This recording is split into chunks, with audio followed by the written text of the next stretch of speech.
கன்னியாகுமரி மாவட்டம் குலசேகரம் அருகே காதலியின் வீட்டில் இளைஞர் சடலமாக மீட்கப்பட்ட விவகாரத்தில் பெண்ணின் உறவினர் திமுகவில் இருப்பதால் முறையாக விசாரணை நடைபெறவில்லை என்ற நயினார் நாகேந்திரனின் குற்றச்சாட்டுகளுக்கு எஸ்பி ஸ்டாலின் விளக்கம் அளித்துள்ளார். இது தொடர்பாக செய்தியாளர்களுக்கு அவர் அளித்த பேட்டியை தற்போது பார்க்கலாம். குலசேகரம் காவல் நிலையத்தில் வழக்கு பதிவு செய்யப்பட்டு விசாரணை மேற்கொள்ளப்பட்டது.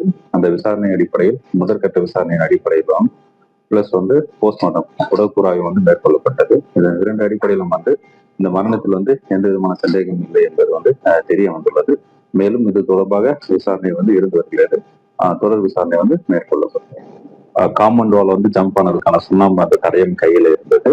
மேல போயிட்டு அவர் லேப்டாப் ஓப்பன்ல தான் இருந்துச்சு. ஏன்னா இல்லைன்னா லேப்டாப் பாஸ்வேர்ட் இல்லாம அப்படியே ஓப்பன்ல தான் இருந்துச்சு. ஓப்பன் பண்ணிட்டு தான் அவர் தூக்குள்ள அந்த நிலையில் வீட்டுக்குள்ள போகுச்சுல அந்த வீடோட ஸ்ட்ரக்சர்ஸ் பாத்தீங்கன்னாவே அவர் ஈஸியா மேலே ஏறலாம்.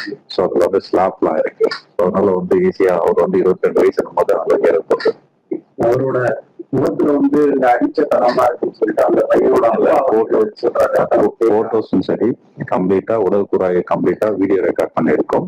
இது குறித்து அந்த இறந்தவரோட பேரண்ட்ஸும் டாக்டர் கூப்பிட்டு டாக்டரும் இது குறித்து அவங்களுக்கு ப்ராப்பரா பிரீஃப் பண்ணியிருக்காங்க. நம்ம போட்டோஸ் எவ்ரி திங் கம்ப்ளீட்டா வீடியோ ரெக்கார்ட் பண்ணியிருக்கோம்.